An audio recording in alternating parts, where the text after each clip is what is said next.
right, we are now streaming on YouTube, and we'll just wait to hit the record button.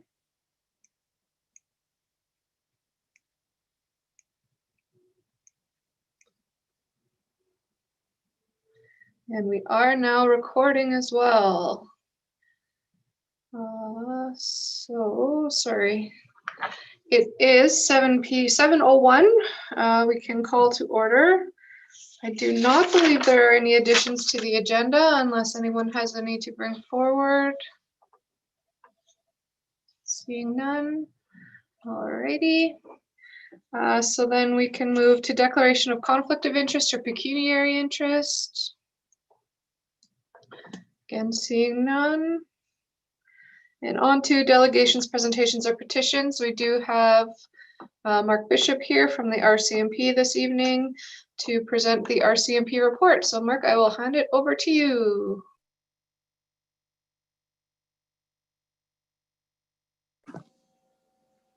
All right, good evening. Thank you for having me again. As you can, hopefully you got my report. I was late sending it out on Friday because I was sick Thursday. Hopefully that was able to be distributed. Numbers for February is a slight increase from last year, which seems to be the common theme each month I come back here. It's a slight increase year over year. So for February, there were 7 reports of impaired driving. 1 individual had their license suspended, and I wanted to note that 2 reports were deemed to be unfounded. They ended up being distracted driving. There were 8 reports of family violence. 5 of those resulted in charges being laid. Overall, like I said, the numbers were up slightly. The biggest increase would have been in the public intoxication, mischief causing disturbance, which jumped from 20 calls in a month compared to last year. Everything else fairly similar, slight increase in thefts. In the other category, I broke it down a little bit. There's 109 complaints for the month of February. 21 of those were allegations of breaches of court orders. 8 of those were well-being check on individuals. 10 were false alarms, and 20 were just general assistance files. So I just wanted to give the biggest breakdown of what the numbers were for that. Constable Caleb Briere did a couple of presentations in February at the school, 2 bullying presentations. They were over Zoom actually, which is the first time that we've been able to do that here. So it's good to see, even though we can't go into the school, we can still do the presentations. And she also attended Children's First and did the cookie theft fingerprint session. So she forgot to take photos, but she said next time she does any of these activities, she'll take photos for us. And as well, we did the anti-bullying the pink shirt day. Fortunately, we couldn't go into the school or have people in, anything like that due to the restrictions still, but hopefully next year it'll be a different story. Other than that, you'll notice the prisoner count is actually down from last year, and the biggest decrease would have been in other detachments prisoners. Usually Inuvik is used to hold prisoners that are waiting to head down to Yellowknife from Top McPherson and neighboring detachments. So that was down this month as well. Other than that, there was no big notable occurrences for the month. I don't have much of an update for that. The detachment services assistant, the clerk job, is in the final stages now. That should be named within the next week. And the job that I'm acting in is still working through the motion. It closed about a week ago. I'm here for another month at least. So hopefully we'll have an update next month when I'm back. And that's it for me. Unless anyone has any questions, I'd be happy to answer. Great, thank you very much. Councillor Wood, go ahead. Just to follow up from the last time you were before council, I had raised the concern on a lack of bootlegging charges. You were going to check with the detachment on that. What did you determine?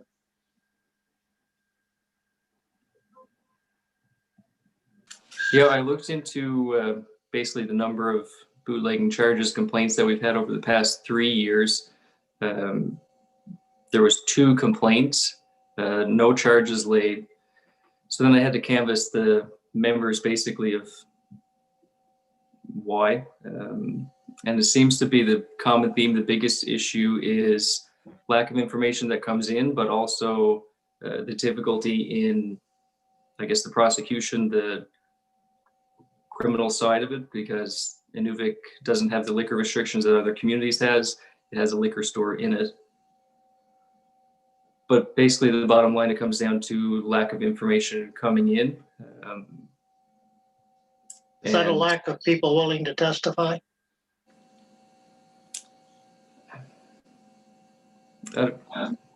Is that a lack of people willing to make statements or testify against a bootlegger? That's part of the reason, yes. It comes down to, not wanting to report it initially, but then if they do report it to us, not really wanting to follow through with the court process of it, because in a lot of cases, it's people that are getting the liquor from the bootlegger. And if that's the source of alcohol, they don't really want to come forward to us and end up stopping that source. Unfortunate, but true. Anyway, thanks for your help, and keep trying. Thank you. Okay, thanks, Councillor Wood. Were there any other questions from council this evening? Seeing none. All right, thank you very much for your presentation, and we'll see you in a month or so. All right, thank you. You know where to reach me. Absolutely.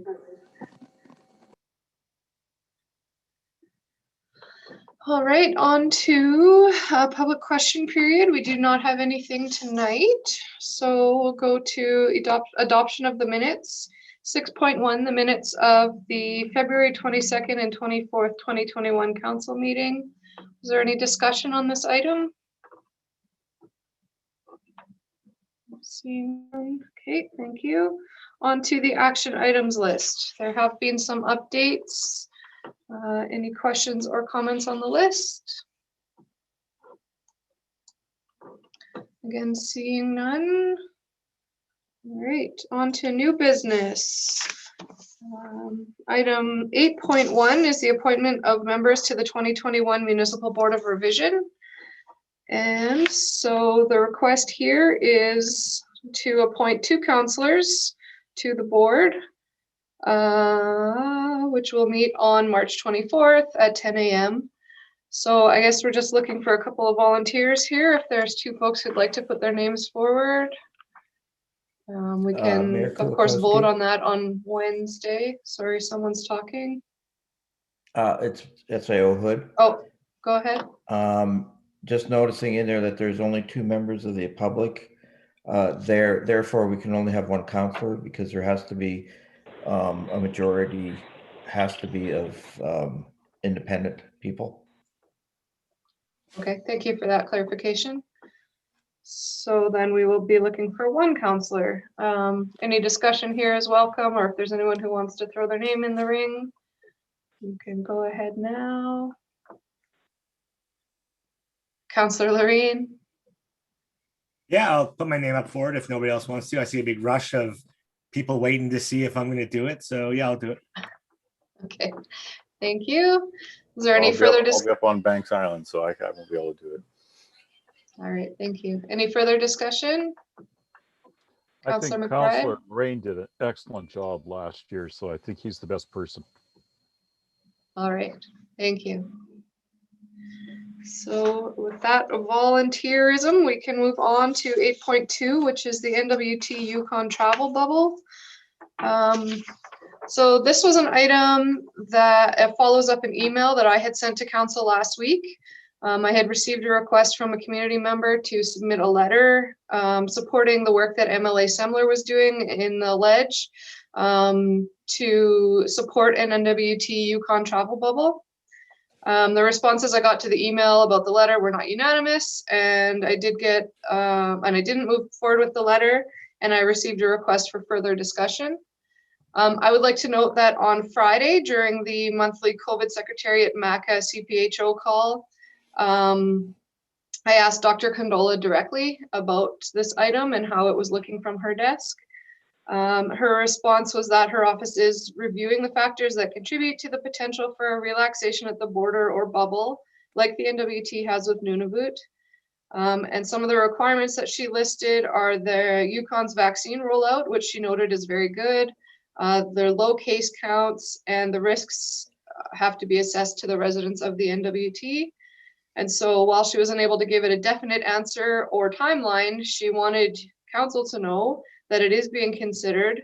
And then also just what said that even if her office was to approve, then again, it would have to be reciprocated by the Yukon government as well. So I will open it up to discussion then. Council, anything to say here? We have a couple options. We can either just leave it as is, or council can move to write the letter. So open to discussion amongst you folks. Councilor McDonald, or Deputy Mayor McDonald, sorry. I think you summed it up very well, and that he's aware at this point. I'll just wait for Councillor Wayman to mute his microphone. So I think the fact that it's on her plate, that was the whole purpose of the letter, was to put it on her plate. And it sounds like it's been well thought out. That I'm comfortable if we just leave it at this point. Okay, thank you. Councillor Wood. I'm sure none of us like being in isolation at any time. I don't view on it as a restriction the way it is now. We hire professionals. Dr. Candola, as far as I'm concerned, has done an excellent job to date. Probably the reason why our rate of infection is as low as it is. So I'm willing to just leave the status quo and let her make the decision. Okay, thank you both for that feedback. Councillor Miro. I would just like to echo what Councillor Wood said. I think we've got people that are professionals in this, and we rely on their expertise. It's hard being patient, but I think if we're patient just a little bit longer, we're going to be a lot healthier, especially the vulnerable in the territory. Thank you. Great, thank you all. Any further discussion? All right, so we do not require any sort of motion. We will leave this item to rest. On to 9.1, the third reading of the bylaw to acquire commissioner's land. Any questions or comments on this item? Seeing none, all right. And next one is another bylaw to acquire commissioner's land. This will require first and second reading. This item is the old Sam School site, where we hope to see those fields go in this summer that were tendered by the GNWT this past fall. And so this is just another check mark on that of actually making sure that the town has acquired that land for ourselves. So any discussion is open here. If you have anything to add or any questions. Say it's about time. Thankfully, they finally got on this. All right. Okay, if there's nothing further, then we can move on. On to the department head reports. 10.1 is the planning and development report. Are there any questions or comments here? See none. On to 10.2, the SAO's report. Questions, comments? No. 10.3, the economic development and tourism report. Councillor Barlick. Yeah, I just note on the end of page 2, the last bullet there talks about participating in a site meeting at the special events building with the EHO in preparation for summer programming. Does it look promising that we are going to be able to do some events and programming in the pavilion, particularly, I guess, if they take out the walls, or is there any special requirements EHO is suggesting at this point in time? I know things may change between now and the summer a little bit, but what's it looking like at this point in time with being able to use that new facility? I think maybe I'll just ask Director Chalice if she doesn't mind to answer that question. Sure. I think I'm the one that's the most excited to see that pavilion be used. Our conversation so far has been that when the walls come off, it will be considered an outdoor location. So any event we have at this point under current restrictions, we can have up to 50 people. Our plan is So one is that because the other building will be under construction this summer, and also seating is going to be taking place, as I understand, throughout the park. So actually no other piece of Chief Jim Cooey Park will be able to be used this summer except for what is under the tent. So in saying that, all of our normal summer programs, movie nights, concerts, culture connection workshops, Arctic market, all of that is going ahead as planned, outdoor, underneath the tent, but following very specific protocols and restrictions. Great, thank you, Jackie. Steve, does that answer your question then? Yeah, that's good news, and maybe we'll even be able to do a little bit more by that time, hopefully. Yeah. All right, thank you. Any further questions on the ECDev and tourism report? Seeing none, on to the protective services report. Any questions or comments here? We do have Chief Hammond on the line. No, all right, and on to the community services report. Oh, sorry, Councillor Miro, did you have something? I just wanted to say how much I like the protective services report, that the quick visual just makes it so easy to tell what's happening. So thanks for that. Thank you. All right, and on to the community services report then. Questions, comments? Seeing none. No. Okay. Information items. We have our strategic priorities chart. We will have to have a meeting at some point to discuss the priorities. So if council can keep that in their minds, maybe send in some suggestions of one that might work for you. And then we can work towards doing that. Council concerns, I just wanted to take a moment to thank Councillor McBride for his service. He has tendered his resignation from council because of an opportunity that's actually taking him away from our community. So we wish you the best, Gary. I know we'll still see you on Wednesday, but wanted to get that in there, and thank you for your service to the town of Inuvik. Thank you very much. And were there any other items under council concerns this evening? Are we gonna resume regular meetings soon? Seems like everywhere else is. We still can't, space-wise, sorry, pull it off unless we do it in the MSC, and the tech stuff for that is just not feasible right now. So we'll be on Zoom for at least until some of the rules change from the CPHO.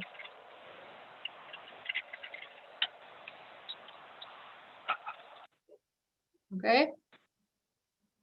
You did? All right, thank you. Anything else under council concerns? Seeing none. All right, we do not have in camera tonight, so we can adjourn.